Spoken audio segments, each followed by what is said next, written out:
नमस्कार, मैं हूं दिशा कटारिया और आप देख रहे हैं एफएम न्यूज बुलेटिन की शुरुआत करेंगे बड़ी और अहम खबरों के साथ। देश के अंतरिक्ष सुरक्षा की अहमियत को देखते हुए प्रधानमंत्री नरेंद्र मोदी ने, आपको बता दें कि एक अहम बैठक की है और मोदी ने शीर्ष पुलिस अधिकारियों के साथ बैठक की। आपको बता दें कि प्रधानमंत्री ने इससे बैठक की इसी तैयारियों के प्रधानमंत्री नरेंद्र मोदी स्थित पुलिस मुख्यालय पहुंचकर रात करीब 8:45 तक मौजूद रहे। यह पहला मौका था जब प्रधानमंत्री ने किसी पुलिस मुख्यालय में लगभग 12 घंटे बिताए। आपको बता दें कि 3 दिवसीय 56वें पुलिस महानिदेशक सम्मेलन में दूसरे दिन प्रधानमंत्री ने केंद्रीय गृह मंत्री अमित शाह, राष्ट्रीय सुरक्षा सलाहकार अजीत डोभाल की मौजूदगी में अंतरिक्ष सुरक्षा की चुनौतियों पर मंथन किया।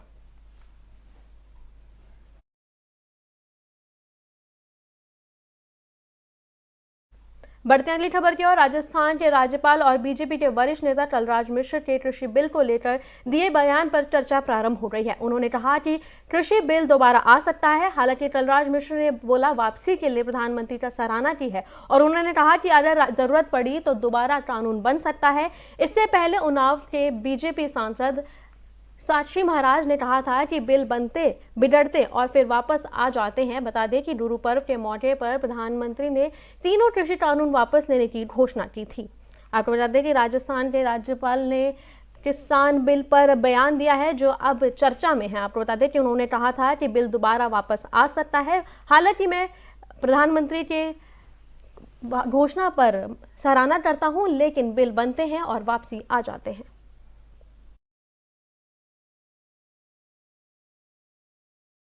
बढ़ते अगली खबर की ओर। केंद्र सरकार की ओर से कृषि कानून को वापस लेने की घोषणा के बाद आगे की रणनीति तय करने के लिए आज संयुक्त किसान मोर्चा की बैठक होगी। इससे पहले शनिवार को संयुक्त किसान मोर्चा के प्रमुख नेताओं की 9 सदस्यीय कमेटी और पंजाब के 32 किसान संगठनों की बैठक हुई थी।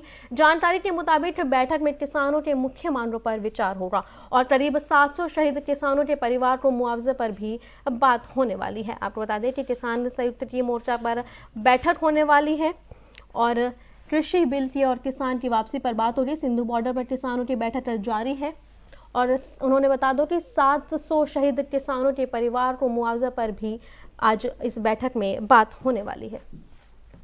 तो वहीं इस खबर पर और जानकारी के लिए हमारे साथ किसान नेता धर्मेंद्र मलिक जी जुड़ गए हैं। धर्मेंद्र जी।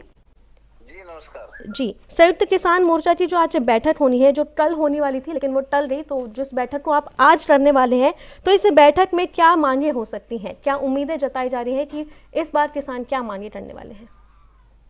नहीं, देखिए मुद्दे हमारे बड़े स्पष्ट हैं। हम एक तो ये है कि आज बैठक में अपनी राय बनाएंगे कि आगे कैसे करना है, और दूसरा ये है कि अभी एमएसपी पे कोई बात की नहीं है सरकार ने।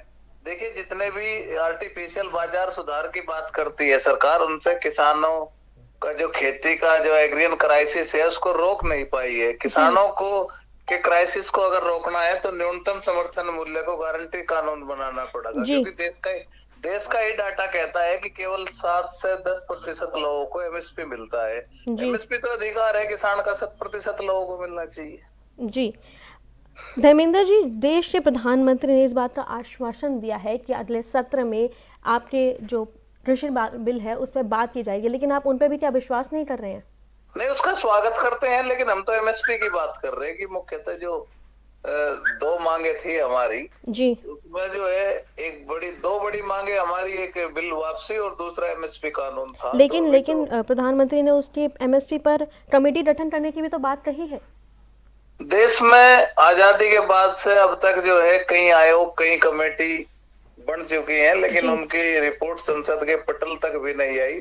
इसका उदाहरण है किसान आयोग। स्वामीनाथन रिकमेंडेशन को आज तक संसद के पटल पर भी नहीं रखा गया। तो कमेटी या किसी मुद्दे को अगर टालना हो तो कमेटी बना दो, ये सबसे अच्छा फंडा है हिंदुस्तान में। जी जी जी, तमाम जानकारी के लिए धन्यवाद।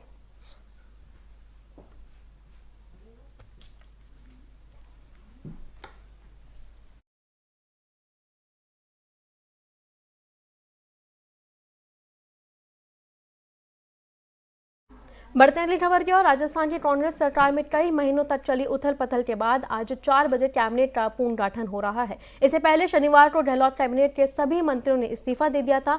मुख्यमंत्री अशोक गहलोत ने नए मंत्रिमंडल के 11 कैबिनेट मंत्री और 4 राज्य मंत्री शपथ लेंगे। आज होने वाले शपथ ग्रहण समारोह में 15 नेता मंत्री पद की शपथ लेंगे। इनमें 11 कैबिनेट मंत्री के तौर पर शपथ लेंगे। 3 राज्य मंत्रियों के प्रमोट कर कैबिनेट मंत्री बनाए जाएंगे, जबकि मंत्रिमंडल में 8 नए चेहरों की जगह दी जाएगी। अन्य 4 नेताओं की राज्य मंत्री के तौर पर शपथ लेंगे।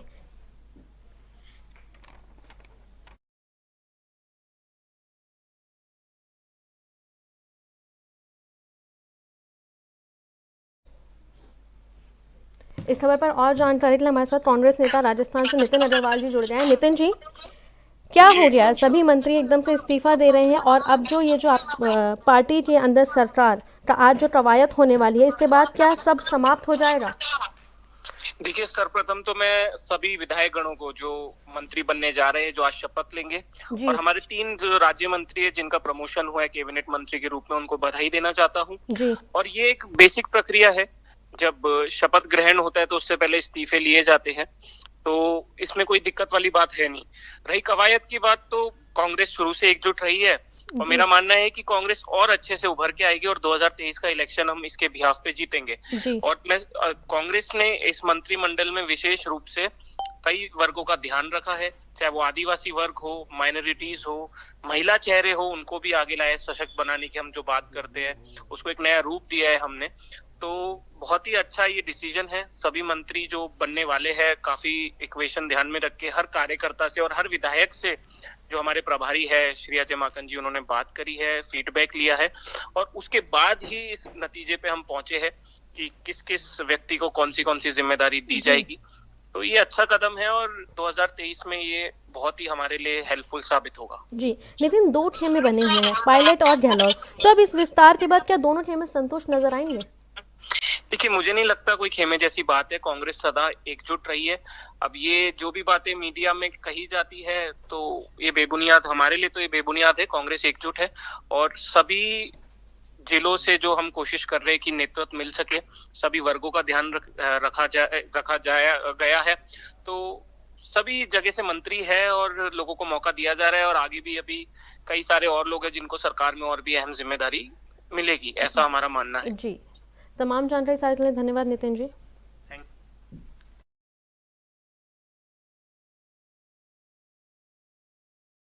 खबरों का सिलसिला इसी तरह जारी रहेगा, लेकिन वक्त हो चला एक छोटे से ब्रेक का।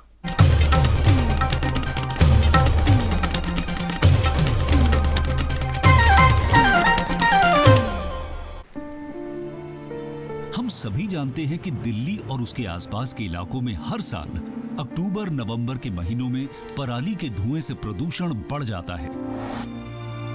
सर्दियों में पंजाब, हरियाणा और उत्तर प्रदेश में पराली के जलने वाले धुएं से दिल्ली के करोड़ों लोगों को सांस लेने में तकलीफ होती है। हमारे किसान भाइयों को मजबूरी में अपनी पराली जलानी पड़ती है, क्योंकि उनके पास कोई और दूसरा रास्ता ही नहीं होता। अब दिल्ली सरकार ने पराली से होने वाले प्रदूषण को खत्म करने के लिए एक ठोस कदम उठाया है। दिल्ली सरकार ने भारतीय कृषि अनुसंधान संस्थान पूसा द्वारा विकसित बायो डीकंपोजर तकनीक को दिल्ली में लागू कर दिया है। पूसा इंस्टीट्यूट के बायो डीकंपोजर तकनीक से पराली को गलाकर वहीं खाद में बदला जा सकता है। दिल्ली सरकार ने इस तकनीक को लागू कर दिया है और इसका सारा खर्च दिल्ली सरकार उठा रही है। और जब खेत में ही उस पराली का खाद बन जाएगा तो वो जमीन की उर्वरता भी बढ़ाएगा, मतलब किसानों की अगली फसल भी बढ़िया होगी। यही तो हमारे किसानों को चाहिए। और सबसे बड़ी बात, जब पराली नहीं जलेगी तो प्रदूषण भी नहीं होगा। इसमें सबका फायदा है। पहले हमें अपनी पराली जलानी पड़ती थी, लेकिन इस बार हमें ऐसा नहीं करना पड़ा। दिल्ली सरकार ने पराली को खाद में बदलने के लिए हमारे खेतों में ये छिड़काव करवाया है। ये बहुत ही आसान था और हमें तो बहुत फ़ायदा हुआ। ये पूरा काम दिल्ली सरकार ने खुद कराया है, हमें तो एक पैसा नहीं देना पड़ा और हमारी पराली यही खेत में ही खाद बन गई है और प्रदूषण भी नहीं हुआ। ये बहुत बढ़िया समाधान है। दिल्ली सरकार प्रदूषण को खत्म करने के लिए युद्ध स्तर पर तो काम कर ही रही है, साथ ही किसानों की सुविधाओं का भी पूरा ख्याल रखा जा रहा है।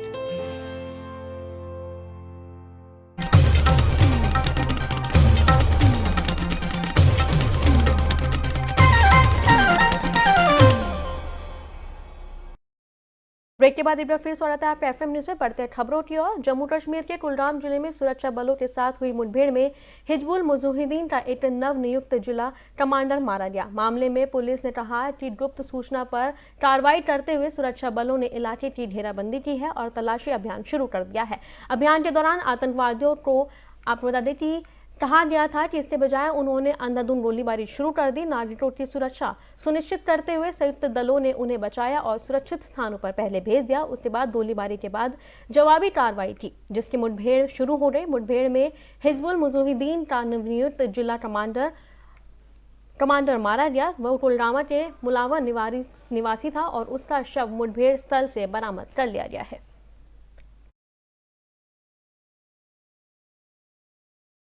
बढ़ते अगली खबर की ओर। आम आदमी पार्टी के राष्ट्रीय संयोजक और दिल्ली के मुख्यमंत्री अरविंद केजरीवाल ने उत्तराखंड के 1 दिवसीय दौरे पर है। सीएम केजरीवाल हरिद्वार जाएंगे, जहां सीएम हरिद्वार में शो रोड करेंगे और लोगों से वोट की अपील भी करेंगे। इसके साथ ही पार्टी दिल्ली सीएम केजरीवाल कार्यकर्ताओं में जोश भरेंगे और आगामी चुनाव रणनीति को लेकर कार्यकर्ताओं से खास बातचीत करेंगे और इस पर चर्चा करेंगे।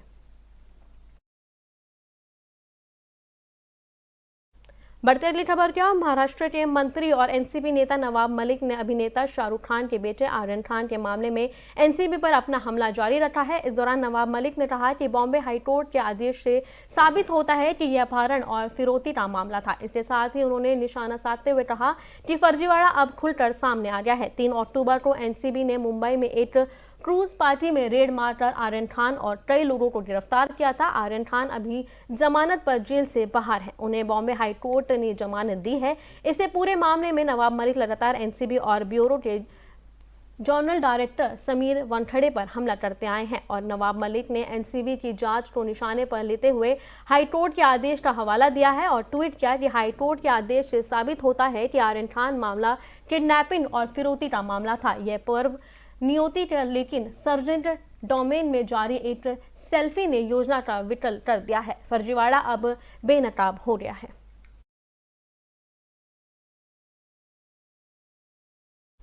बंगाल की खाड़ी में कम दबाव का क्षेत्र बनने से भारी बारिश के कारण आंध्र प्रदेश के कई जिलों में राज्य आपदा मोचन बल के 1 सदस्य सहित 25 लोगों की मौत हो गई है, जबकि 17 लोग अभी तक लापता हैं। राज्य सरकार ने कल ही भारतीय वायुसेना, एनडीआरएफ, एसडीआरएफ, पुलिस और दमकल के कर्मियों ने अनंतपुरम, कडप्पा और चित्तूर जिलों में आई भीषण बाढ़ से एक पुलिस निरीक्षक सहित कम से कम 64 लोगों को बचाया। वहीं मुख्यमंत्री वाईएस जगनमोहन रेड्डी ने कडप्पा, अनंतपुरम और चित्तूर जिलों में क्षति के आकलन करने के लिए हवाई सर्वेक्षण किया। उन्होंने कडप्पा और चित्तूर जिला अधिकारी से बात की और उन्होंने नुकसान की जानकारी ली। मुख्यमंत्री ने अधिकारियों को बाढ़ का पानी उतरते ही फसल के नुकसान का आकलन करने का कहा और आपको बता दें कि सरकार ने बाढ़ में मरने वाले प्रत्येक व्यक्ति के परिजन को 5 लाख रुपए का मुआवजा देने की भी घोषणा की है।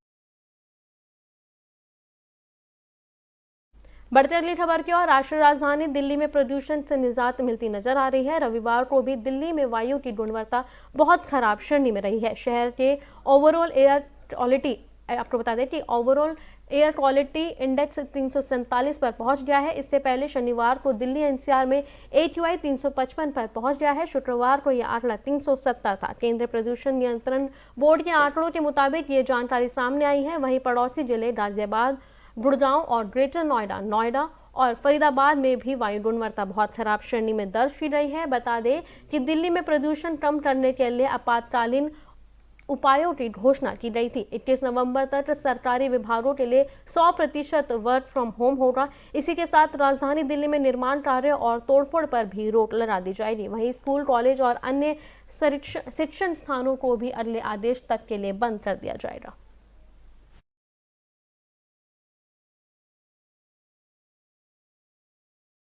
बढ़ते अगली खबर की ओर। देश में जानलेवा कोरोना वायरस का प्रकोप बरकरार है। देश में पिछले 24 घंटों में कोरोना वायरस के 10,488 नए केस सामने आए हैं। वहीं 313 लोगों की मौत हो गई है। देश में अब एक्टिव मामलों की संख्या की अगर बात की जाए तो वह 22,714 है और केंद्रीय स्वास्थ्य मंत्रालय की ओर से जारी किए गए आंकड़ों की अगर बात की जाए तो उनके मुताबिक देश में पिछले दिनों कोरोना से 12,329 लोग ठीक हुए हैं। वहीं इस महामारी से जान गंवाने वालों की संख्या बढ़कर 4,65,662 हो गई रही है। आंकड़ों के मुताबिक अभी तक कुल 3,45,10,413 मामले सामने आ चुके हैं, जिनमें से 3,39,22,037 लोग संक्रमण मुक्त हो रहे हैं।